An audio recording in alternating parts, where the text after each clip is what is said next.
자, 안녕하세요. 반갑습니다. 오늘부터 식품위생학을 함께하게 될 저는 뱀이해라고 합니다. 식품위생학 공부도 어려우시죠?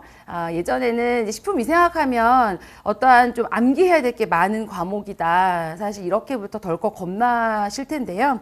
뭐 영양사 시험 공부할 때도 그러셨을 거고, 근데 뭐 사실 틀린 말은 아닌데 저희가 영양사 모든 과목이 다 그렇지만 제가 이제 가르쳐 드리는 단체급식 실습 때도 말씀을 드렸듯이 일단은 기본적으로 영양사 공부할 때처럼의 기본 이론이라든지 뭐 키워드라든지 이런 것들은 물론 알고 있어야 되는 게 맞는데요. 그런 기본 이론이나 키워드를 묻는 부분은 영양사 시험이었다면 약간 다 외우진 않아도 객관식이니까 맞출 수 있었다면 저희 영양교사 임용시험 같은 경우에는 그런 기본 이론과 키워드는 알고 있으면서 그거를 어떻게 적용시키는지 응용하는지 또 이 문제에서 요구하는 것이 어떤 걸 나한테 요구하는지 이런 부분들을 좀 잘 캐치하는 게 더 필요하거든요. 그러고 나서 뭐 서술형 문제 같은 경우 내 생각을 풀어내야 되는 부분들까지 이어져야 돼서 사실 좀 더 어렵죠. 식품위생학 같은 경우에도요. 기본적으로 뭐 키워드나 단어나 뭐 균 이름 쉽게 얘기해서 이런 부분들 뭐 외워야 되는 것도 맞아요. 그런데 너무 다 외우려고 할 필요까지는 없고 사실 그런데 이제 시간을 두다 보면은 처음에 뭐 5개에서 10개가 더 외워질 수도 있겠지만 그거보다는 처음에는 식품위생이라는 일단 큰 그림을 좀 이해를 하시고요. 그리고 나서 주요 내용이나 이런 부분들을 좀 정확히 알고 넘어가는 게 중요해요. 중간중간에 어떤 균 이름뿐만 아니라 그냥 용어라든지 이런 것들이 나올 때 그것들을 정확하게 이해를 해야 어떤 것들이 적용될 때 제가 흔들림이 없거든요. 그래서 그런 부분들을 공부하시면서 자연스럽게 조금 암기도 되는 부분이었으면 좋겠고요. 식품위생학 같은 경우에는 저희 전체 임용의 한 약 10% 정도의 비율을 차지한다고 볼 수 있겠죠. 그래서 한 8점 정도 점수를 보면 그래서 뭐 올해도 뭐 2문제 크게는 2문제지만 그 2문제 안에 파고들면 또 답을 여러 개 쓰는 것들로 나오긴 하는데 그래도 한 2문제 정도가 출제가 됐었죠.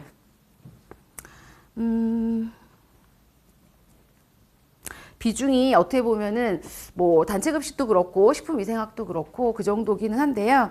어떻게 보면은 그 8점을 위해서 저희가 되게 많은 부분을 봐야 되는 건 사실입니다. 그런데 그래도 이런 데서 나오는 문제는 다 맞춰야 돼요, 사실. 어떤 교수님들도 다 똑같이 말씀을 하시겠지만 한번 식품위생학도 마찬가지예요. 어떠한 평가 영역이 있는지를 좀 알아보고 그 안에서 어떤 부분을 그래도 조금 더 우선순위를 공부를 해야 될지 좀 알아보도록 하겠습니다.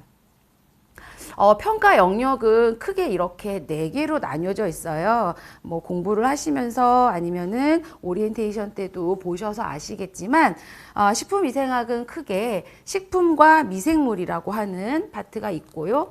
그 다음에 두 번째는 식중독, 곰팡이 독소, 식품 첨가물까지 이어집니다. 그리고 세 번째는 전염병, 기생충, 위생동물, 그 다음에 네 번째 파트는 해썹이라고 하는 파트로 나뉘어져 있는데요. 사실 이렇게 보면 해썹이라고 하는 파트는 여기에 이제 평가 영역으로 나와 있긴 하지만 단체급식 및 실습하고 조금 이렇게 마지막 챕터가 이어져서 좀 같이 묶어서 좀 알아두시면 좋을 것 같고요. 나머지 3개의 파트 중에서는 기존에 많이 나왔던 것들도 있지만 사실 여기 식중독 파트에서 기출이 꾸준히 나왔었고 가장 좀 비중이 높은 평가 항목이 아닐까 싶거든요. 사실 어떠한 교수님들이 시험 문제를 출제내느냐에 따라서 좀 다를 수도 있겠지만 주로 이 두 파트에서 출제가 좀 많이 됐었고요. 뭐 어느 한 파트에서도 많이 나올 수 있겠지만 학교급식이라고 하는 부분을 본다면 저 개인적으로는 중요도가 그래도 식중독 쪽이 아닐까 싶기 때문에 식중독 파트는 조금 다른 데에 비해서는 조금 더 꼼꼼히 알아야 되지 않을까 싶고요. 그 외에 이제 뭐 전염병이라든지 이런 부분들은 그래도 조금 네 파트 중에서는 그래도 비중이 좀 낮기는 한데요. 식품위생 같은 경우에는 최근에 이슈되는 어떠한 식품 사고라든지 식품 위해라든지 어떤 전염병이라든지 이런 부분들을 좀 같이 알고 계셔야 돼요. 그래서 최근 뭐 2, 3년 이내 아니면 올해 관련돼서 뉴스라든지 이런 부분들을 좀 보셔서 식품과 관련된 이런 부분들, 아니 위해 요인과 관련된 이러한 뉴스거리들은 좀 더 저희가 또 한 번씩 파악도 해볼 필요가 있지 않을까 싶습니다.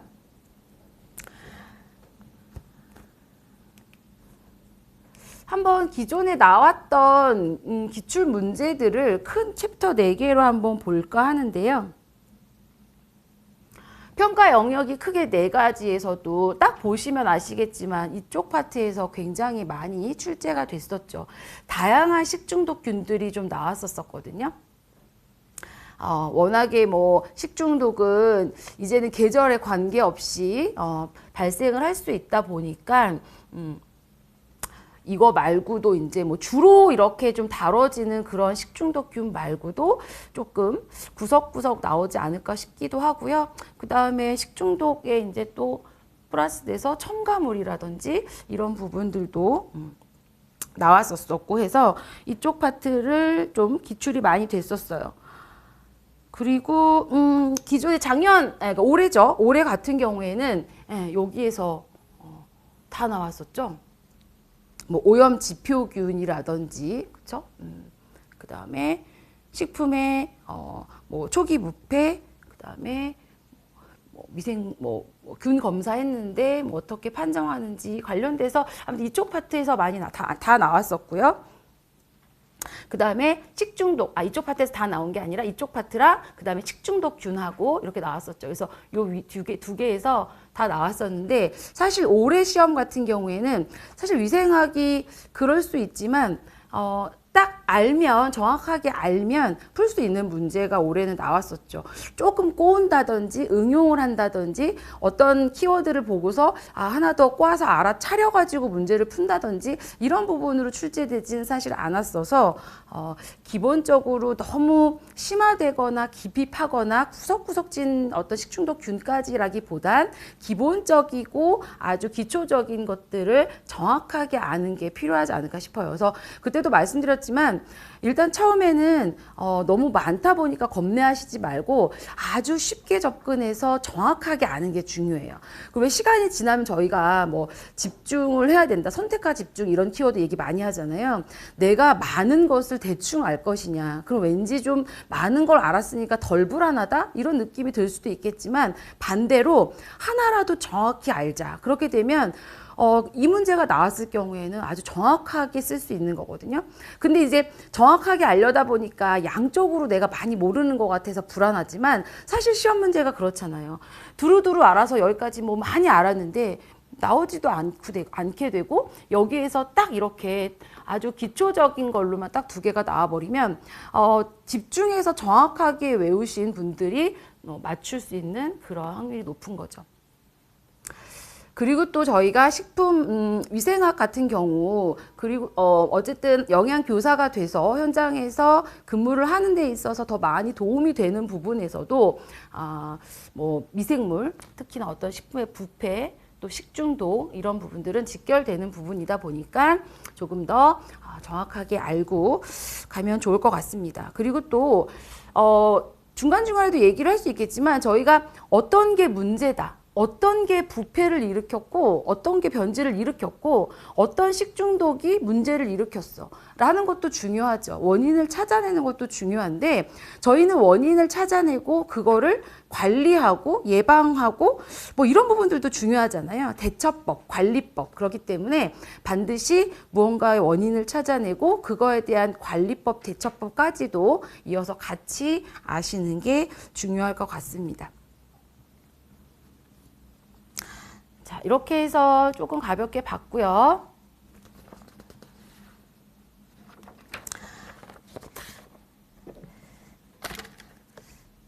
문제가 기입형과 서술형이 나오는 거는 이제 좀 알고 계실 텐데 뭐 기입형은 어떻게 보면은 위생학에서는 약간 가로넣기 개념이죠. 그러다 보니까 약간 2점짜리 문제일 수 있는 부분이고요.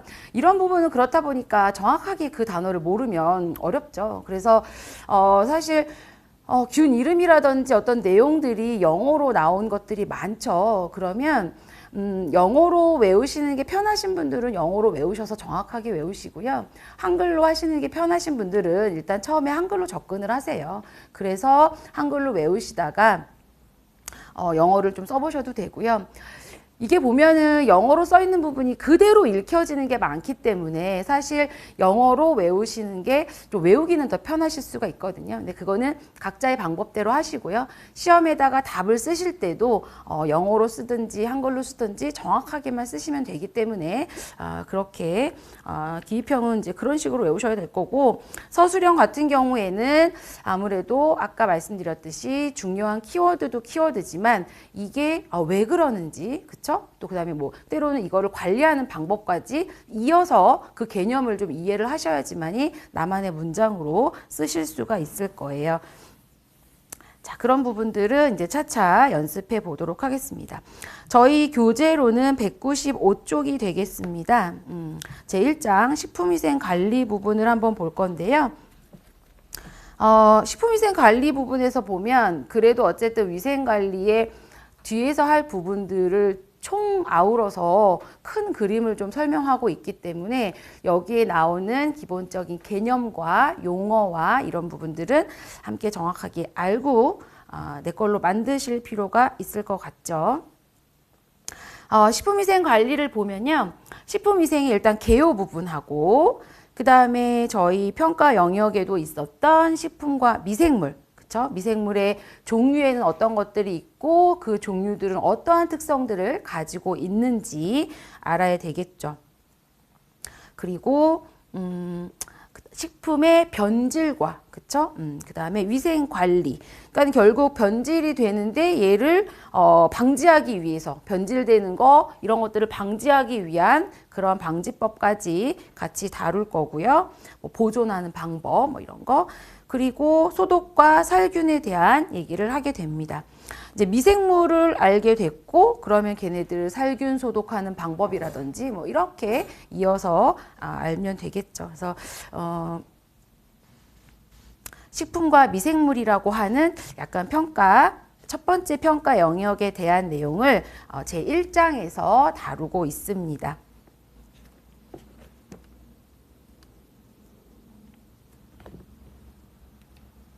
자, 먼저 개요 부분이에요. 식품위생의 개요. 자, 식품위생이라고 하는 이 네 글자 굉장히 식품위생이 뭡니까? 라고 뭐 쓰라고 하진 않겠고 물어보진 않겠지만 이런 거 되게 애매한 거예요. 나 알긴 알겠는데 뭐라고 풀었어야 될지 모르겠어. 그쵸?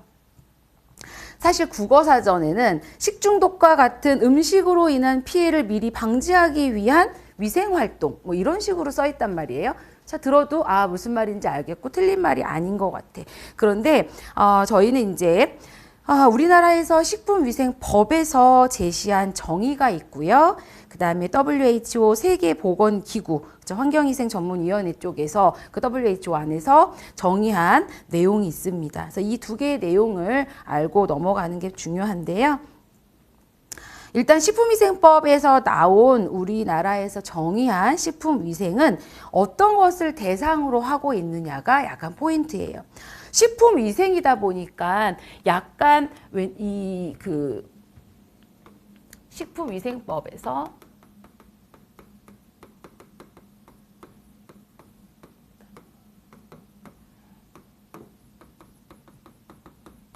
식품이다 보니까 왠지 식품에 대한 것만 다루는 것 같고 식품 쪽에서만을 대상으로 하는 것 같은데 우리 식품위생법에 보면 식품 옆에 다양한 것들이 써 있죠.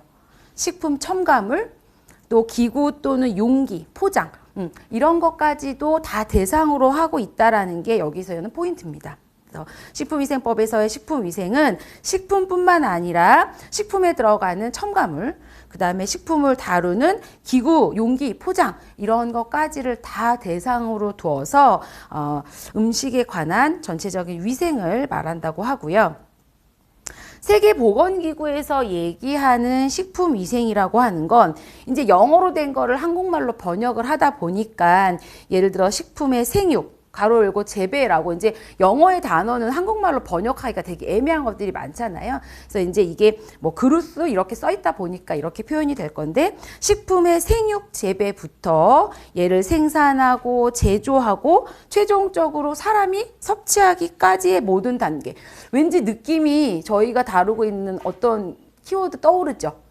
해썹. 그쵸? 약간 해썹의 느낌처럼 다가옵니다. 그래서 이렇게 전체적으로 걸친 이 식품이 만들어지는 과정에서부터 소비자인 나한테 오기까지의 모든 단계에 걸친 식품의 안전성, 세이프티, 건전성, 완전 무결성을 확보하기 위해 필요한 모든 수단이다. 그러니까 원료를 생산하는 것부터 소비까지를 모두 다 포함하고 있다를 식품위생으로 정의를 하고 있어요. 그러니까는 그냥 식품위생하면 식품뿐만 아니라 첨가물이나 기구 또는 용기 포장까지를 대상으로 하고 우리가 접하고 있는 해썹의 개념으로 이 원료가 생산되는 것부터 소비자한테까지 오는 모든 단계에서의 위생 관리를 얘기한다라고 하면 될 것 같습니다. 식품의 이런 안전성을 확보하는 어떤 모든 행위라고 볼 수 있겠죠. 이 식품위생이라고 하는 거 보면요. 아주 옛날로 보면 식품위생 개념이 있었겠어요? 예전에는 일단 잘 먹는 게 중요했지. 아주 옛날로 보면.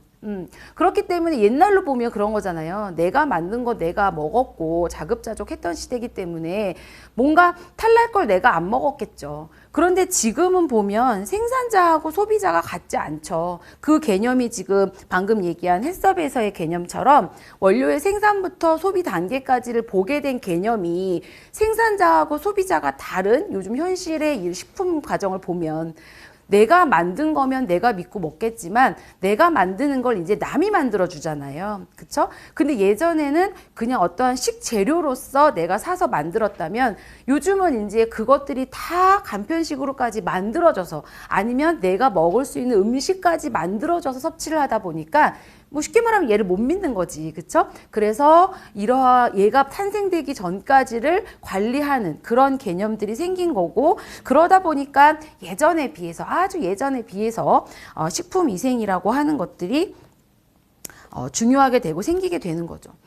우리가 해썹이라고 하는 거를 그 선조치라고 했죠. 선조치. 예전에는 어떤 음식이 만들어져서 식품이라는 게 만들어져서 이 식품이 어떤 문제가 있는지를 막 찾아낼 수 있는 거죠. 그쵸? 품질 관리의 개념. 후조치죠. 후조치. 만들고 나서 얘가 무슨 균이 있나 나쁜가 얘 잘 만들어졌나라는 어떤 후적인 조치를 취했던 게 옛날이라면 요즘은 얘를 만드는 게 아니라 만들기 이전의 과정 좀 전에 얘기했듯이 얘가 생육되는 단계부터 나한테 식품으로 오기까지 이 모든 과정들을 관리하는 약간의 해썹적인 느낌. 그러다 보니까 얘는 후가 아니라 선조치의 개념으로 이해를 하는 거죠. 그래서 이러다 보니까 식품위생이라고 하는 게 더 중요도가 생기고 관리할 것도 더 많아지고 여러 가지 여기서 나오는 것들이 있는 거죠. 자, 이런 개념으로 이해를 하시면 될 것 같습니다. 그래서 목적이라고 할 거는 사실 거기에 말이 좀 되게 어렵고 특이하게 나오긴 했는데, 어쨌든 영양적인 이 식품 영양의 질적인 향상을 도모하는 부분, 그쵸? 어떤 양적인 부분이 아니라 그래서 안전하게 이 식품으로 인한 어떤 위생상의 위해를 방지하기 위한 거, 그래서 국민의 건강을 보호하고 증진시키는 그러한 목적이 있다고 보여집니다. 그래서 목적이 아주 거창할 필요까지는 없지만.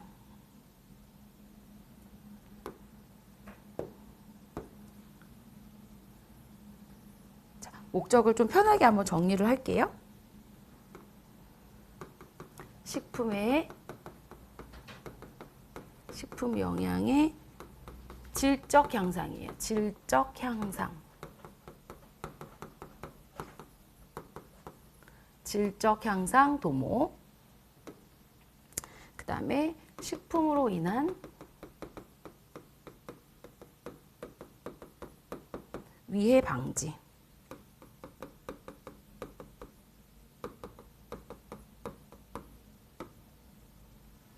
그다음에 그래서 궁극적으로 국민의 건강을 보호하고 약간 위생상의 건강을 보호하는 개념까지도 있는 게 식품위생의 목적이 되겠죠. 그래서 우리가 학교급식으로 봤을 때 학교급식에서 뭐 어쨌든 식중독 사고가 나지 않게 단순하게 얘기하면 그래서 우리의 급식을 먹는 아이들의 건강도 보호하고 뭔가 조리를 위생적으로 하는 그러한 해썹 관리를 함으로써 위해를 예방하고 그래서 우리가 오늘의 맛있는 급식을 제공함으로써 그 급식의 질적 향상도 도모하는 뭐 이러한 목적들을 가지고 있는 거죠. 말로 풀었을 때 그렇지. 자, 그러한 내용입니다.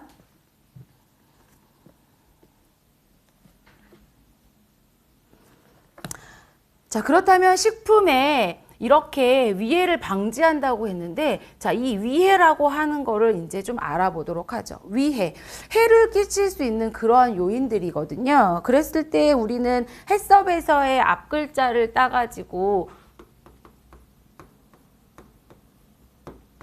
그쵸? 이렇게 하자드 얘기를 할 텐데 해썹의 위해 요인을 분류를 합니다. 분류를 하는데 대부분의 이제 많이 들어보셨을 텐데 이 위해 요인이 어떤 것들 생성 요인으로 분류를 하죠.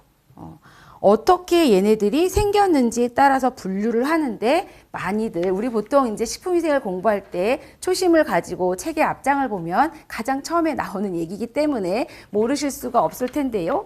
자, 세 개로 구분을 하죠. 뭐죠? 내인성,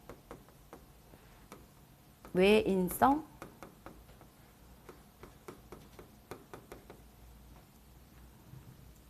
이렇게 세 개로 분류를 합니다.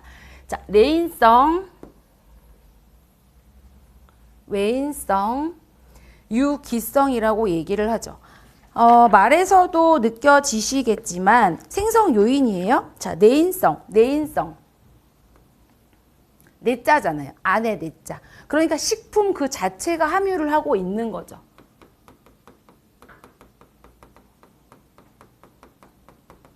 식품 자체가 원래부터 가지고 있는 거예요. 원래부터. 식품 자체가 이미 그 안에 존재하고 있는 물질. 는 것도 아니고 그냥 걔가 원래 가지고 있는 그러한 유해 성분이 되겠습니다. 그래서 우리 대부분 알고 있는 그런 자연 독들, 버섯, 독, 그러니까 뭐 독버섯, 뭐 이런 거, 그다음에 감자의 싹, 솔라닌, 뭐 이런 애들, 그다음에 뭐 여기 나와 있는 보고독, 그쵸? 조개독, 뭐 씨암배당체 이런 식으로 뭐 식물성이냐 동물성이냐는 다르지만 어쨌든 그 안에 얘가 원래 가지고 있는 식품 고유의 성분인 거예요. 그런데 이게 이제 우리가 먹었을 때 탈이 나거나 위해가 되는 요인이다 보니까 얘는 내인성에 해당이 되는 거죠. 그것뿐만 아니라 생리작용 성분, 대표적인 게 식이성 알러지죠.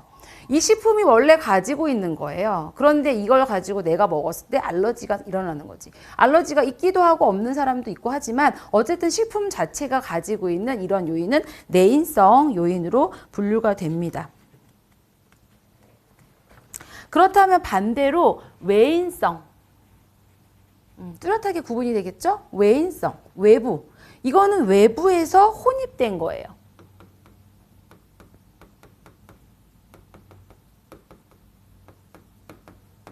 외부에서 혼입되었다.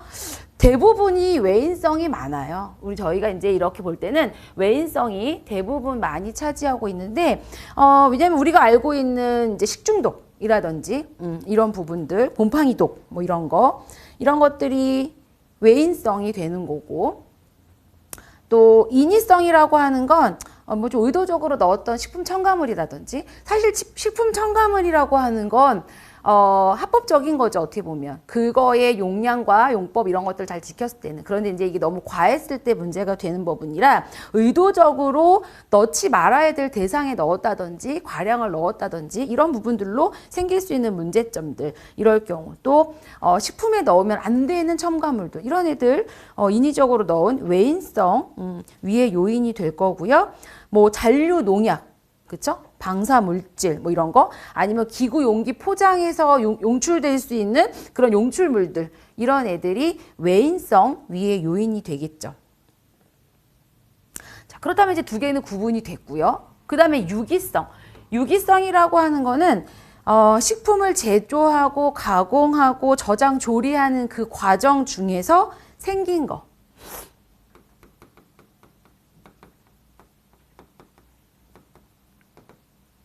이런 중에 생긴 거.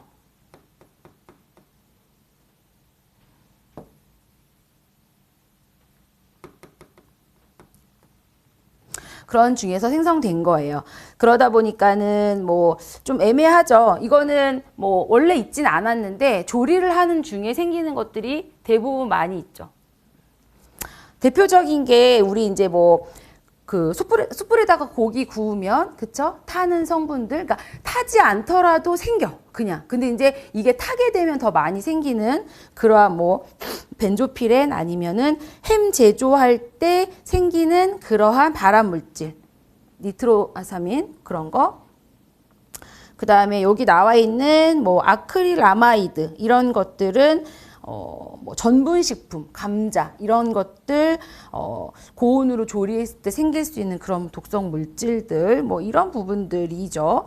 그래서 얘네들은 사실 또 화학적 식중독 중에서도 화학적 식중독하고 관련이 있을 거라 뭐 그때도 얘기를 하겠지만 이제 이런 부분들 뭐 가열을 했을 때 생기는 거, 산이 분해됐을 때 생기는 거 이런 부분들 생긴다는 제가 표현을 계속 넣었는데 이런 식으로 처음에는 없었는데 조리라든지 제조하거나 뭐 이런 그 가공하거나 저장하거나 하는 이런 단계에서 생겨난 물질들. 근데 이 물질들이 이제 위의 요인이 된 거죠. 그럴 때는 유기성이라고 얘기를 합니다.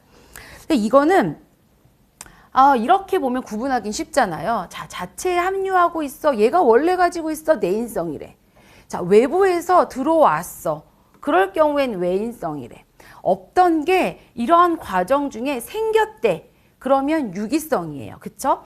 원래 자체에서 얘는 혼입됐고 얘는 생겼다라는 이런 키워드 느낌으로 얘네들은 구분을 할 수 있는데 여기서의 응용은 뭐냐면 어떠한 예시를 들었을 때 이 예시를 보고 얘는 내인성 위의 요인이다. 얘는 외인성이다. 얘는 유기성이다라는 걸 구분하실 수 있어야 되죠. 왜냐하면 이렇게 뜻으로만 봤을 때는 알겠고 얘의 예시는 대충 뭔지는 알겠어.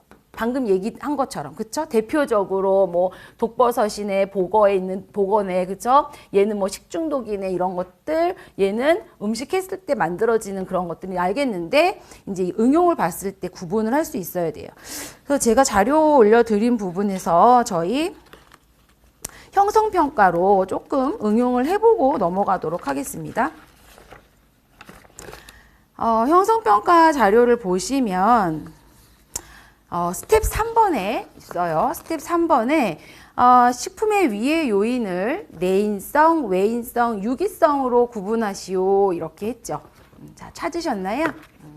자, 총 10개 정도의 예시를 다른 교재에 있는 부분으로 그대로 좀 가지고 와 봤습니다. 예시가 조금 이해하기가 편하셔서. 자, 보시면 1번. 자, 야채에서 잔류 농약이 검출되었다. 그건 뭘 것 같아요?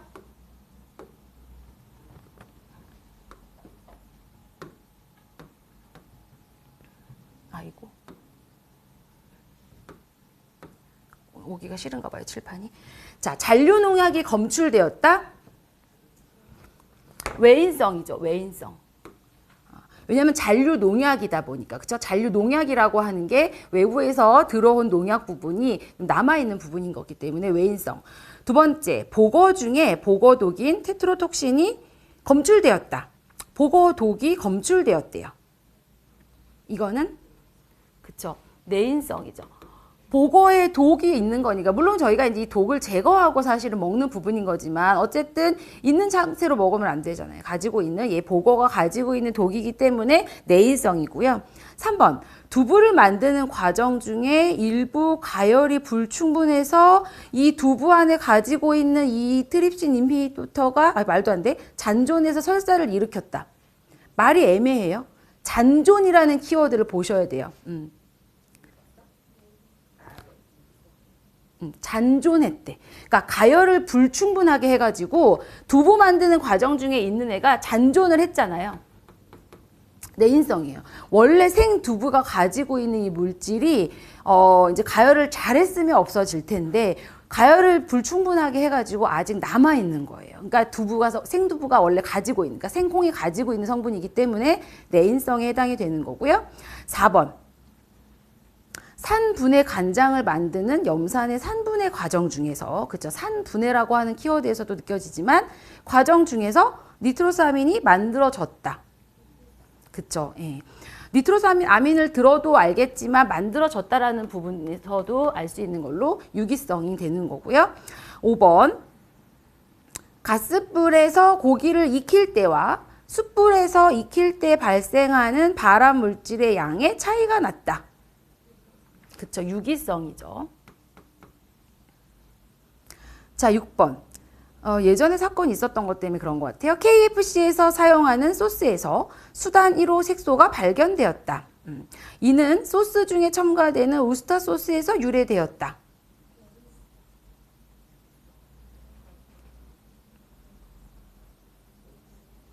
이건 외인성이에요. 외인성. 그러니까 어떤 게 새로 만들어진 게 아니라 이렇게 그 식품 첨가물로 인한 부분인데 이 부분이 이제 들어가면 안 되는 거, 아니 과하게 많이 들어간 부분 때문에 문제가 된 건데 그게 이제 우스타 소스에서 유래됐다라는 거죠. 그러니까 어쨌든 이게 외부적으로 뭔가 더 많이 넣게 된 거죠. 아니면은 넣지 말아야 될 걸 넣게 된 거죠.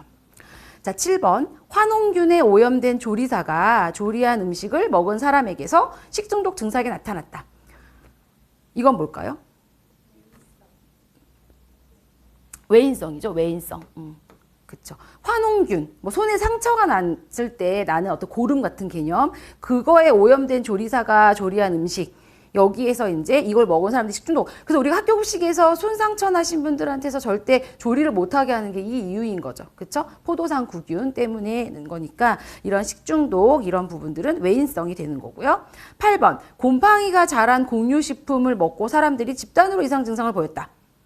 요것도 외인성. 그쵸? 왜냐면은 여기 또 곰팡이가 자란 공유에서 이제 곰팡이 독이 생겼을 수 있는 거죠. 이 곰팡이가 이제 우리가 먹은 거니까 외부에서 들어온.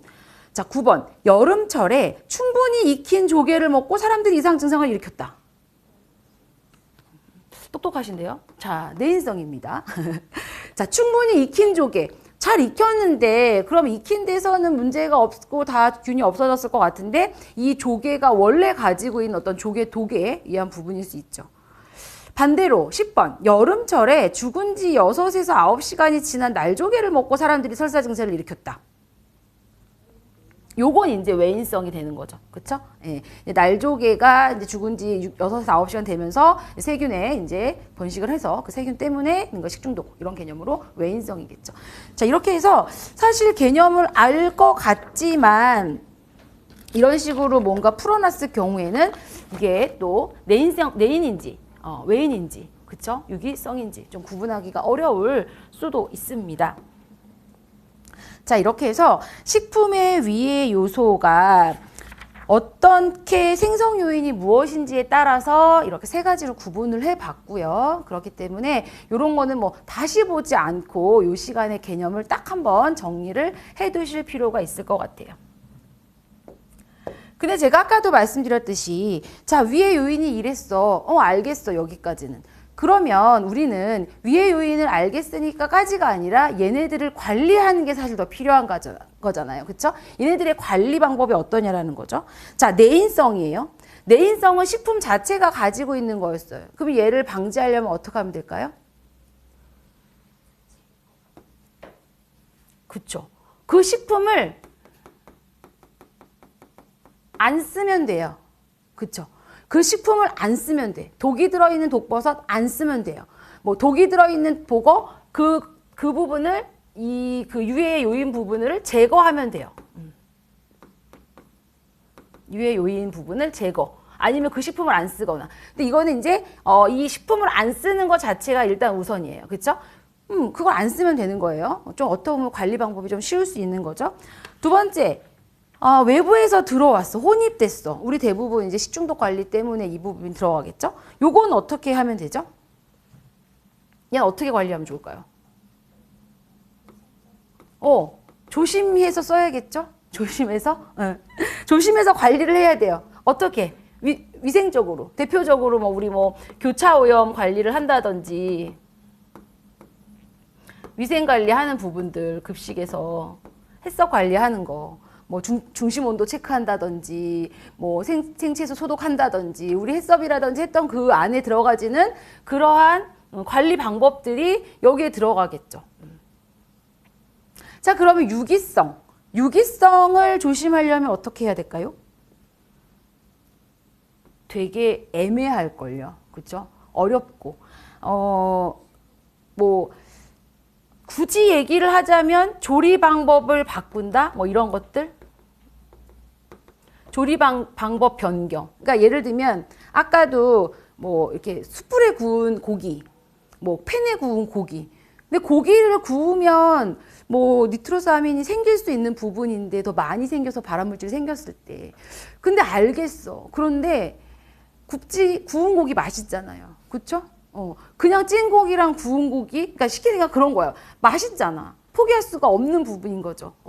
그런데 그래도 얘를 생각한다면 굽지 말고 조리 방법을 바꿔야겠죠. 그 유기성 성분이 안 나오도록 그런 차원으로 좀 접근하시면 될 것 같고요. 그러다 보니까 이전 기출문제에 그렇게 나오지 않았었지만 이런 식인 거예요. 약간의 개념을 좀 이해하시고 예시를 알았다면 걔를 응용해서 어떻게 관리를 해야 될 것까지는 약간 상상의 나래를 펼쳐야 되는데 이 상상의 나래가 허무맹랑한 게 아니라 우리가 이제껏 배웠던 위생관리의 내용을 총동원해서 끄집어내야죠. 그런 부분들. 그래서 만약에 문제가 약 2점짜리 문제다 그러면 이렇게까지는 안 나올 수 있겠지만 문제 자체가 요구하는 답이 많은 것 같진 않은데 문제 점수가 비중이 크다. 그러면 무언가 이런 것까지 나의 그 잠재되어 있는 저 안에 잠기된 기억을 끄집어내야 되는 그런 문제일 수 있지 않을까 싶기도 합니다. 자, 그러기도 하고요. 여기서 제가 이제 CH, pH, BH 이렇게 써놓기도 했는데 여기 이제 H가 이거고요. 위의 요인을 이렇게 생성 요인별로도 구분을 하기도 하지만 이렇게 구분하기도 해요.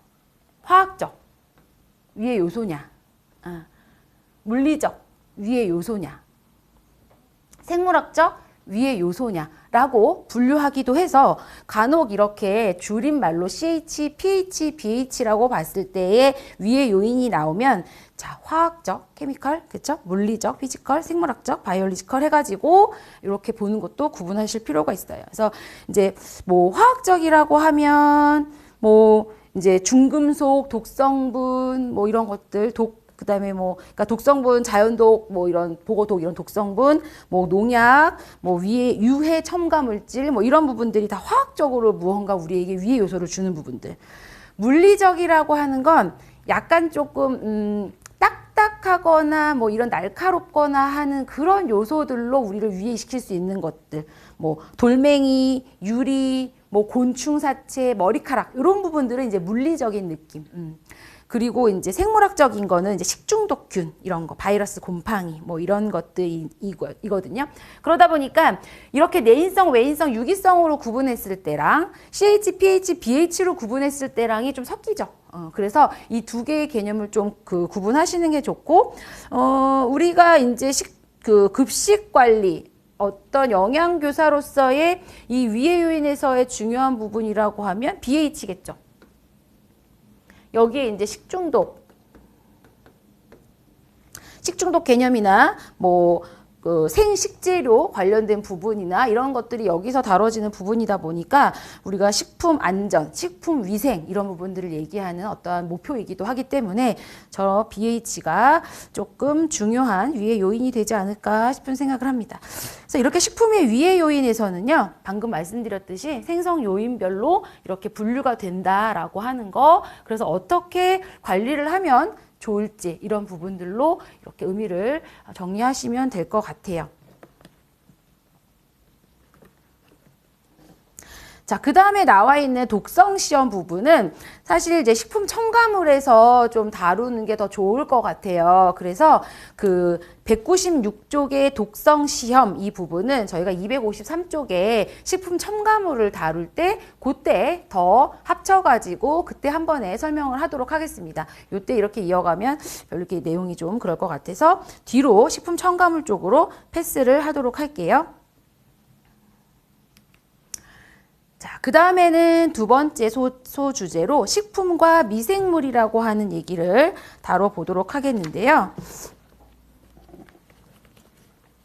자, 식품과 미생물 되게 중요한 파트예요. 미생물의 종류와 특징 이런 부분은 저희 아까 그 평가 영역에서도 있는 부분이었죠. 미생물의 종류와 특징. 그래서 미생물이 어떠한 종류들이 있고 그 다음에 어떠한 특징들이 있는지를 알아야 되는데 그러기에 앞서서 저희 199쪽에 미생물의 생육 곡선과 이 식품 미생물에 영향을 주는 요인을 먼저 얘기하고 각각의 세균, 뭐 곰팡이 이런 애들의 특징으로 넘어가 보도록 할게요. 그래서 저희 교재로 199쪽을 먼저 이야기하도록 하겠습니다.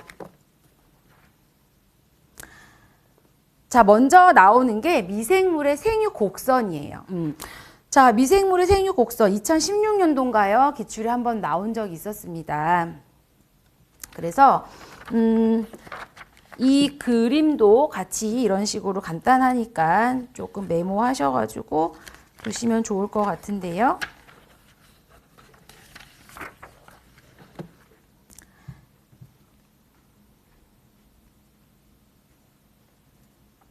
자, 미생물이 이렇게 생육하는 곡선은 이런 식으로 되어 있어요. 뭐 저희 뭐랄까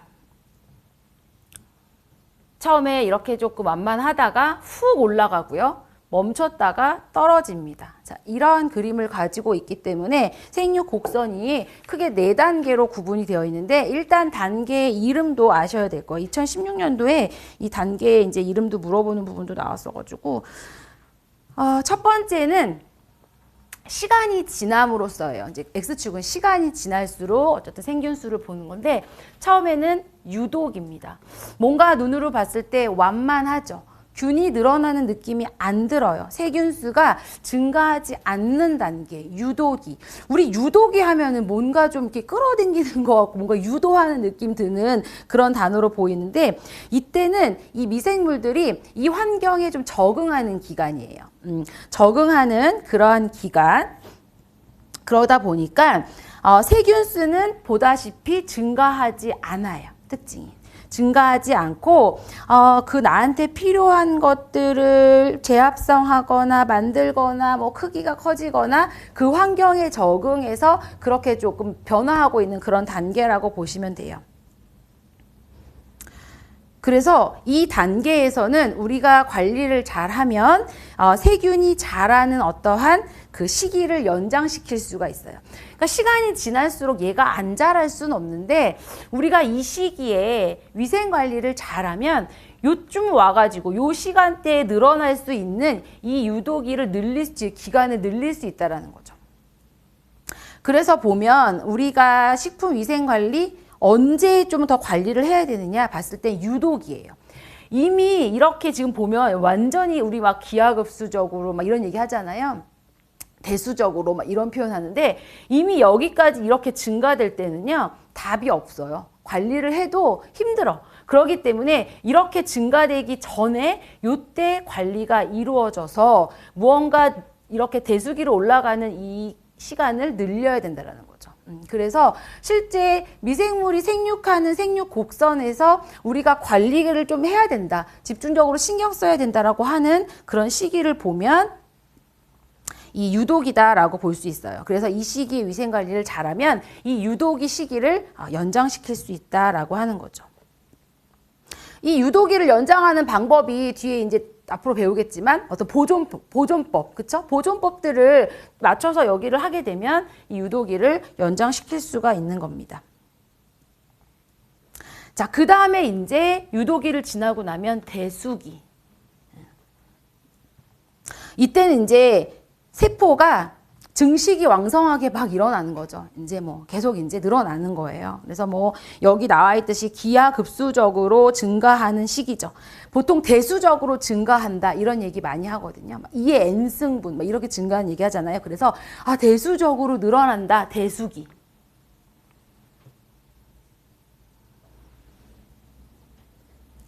자, 그리고 나서 이제 정지기, 정체기 뭐 이런 기간을 얘네들도 갖습니다. 이때는 증가가 안 되는 건 아니에요. 눈으로 봤을 때 이렇게 정지기니까 멈춰 있는 것처럼 토탈로는 보이지만 얘는 증가하는 거랑 감소하는 거랑 그러니까 생기는 놈이랑 죽는 놈이 같은 거예요. 그래서 우리가 눈으로 봤을 때는 뭔가 정체된 것처럼 보이지만 안 생기는 건 아니라는 거. 생기기도 하고 죽기도 하는데 그 수가 같아서 우리가 봤을 때는 이렇게 정점에 머무르는 단계로 보이는 거죠. 어떤 균수의 증가가 없는 것으로 보이는 것이 이런 정체기의 단계고요. 자, 그리고 나면 어떻게 해요? 얘네들도 이제 사멸기에 접어들죠.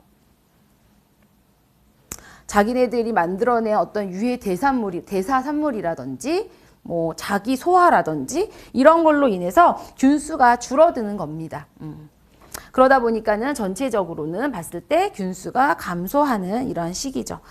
그래서 미생물의 생육 곡선 일단 이렇게 4단계 유도기, 대수기, 정지기, 사멸기 해서 이 4개의 단어를 기억하셔야 되고요. 이렇게 생겼다라고 그래프 모양. 그래서 보면 저희 기출 기출 형성평가에서도 마지막 스텝 3회 요즘 이게 발음이 안 되죠 오늘?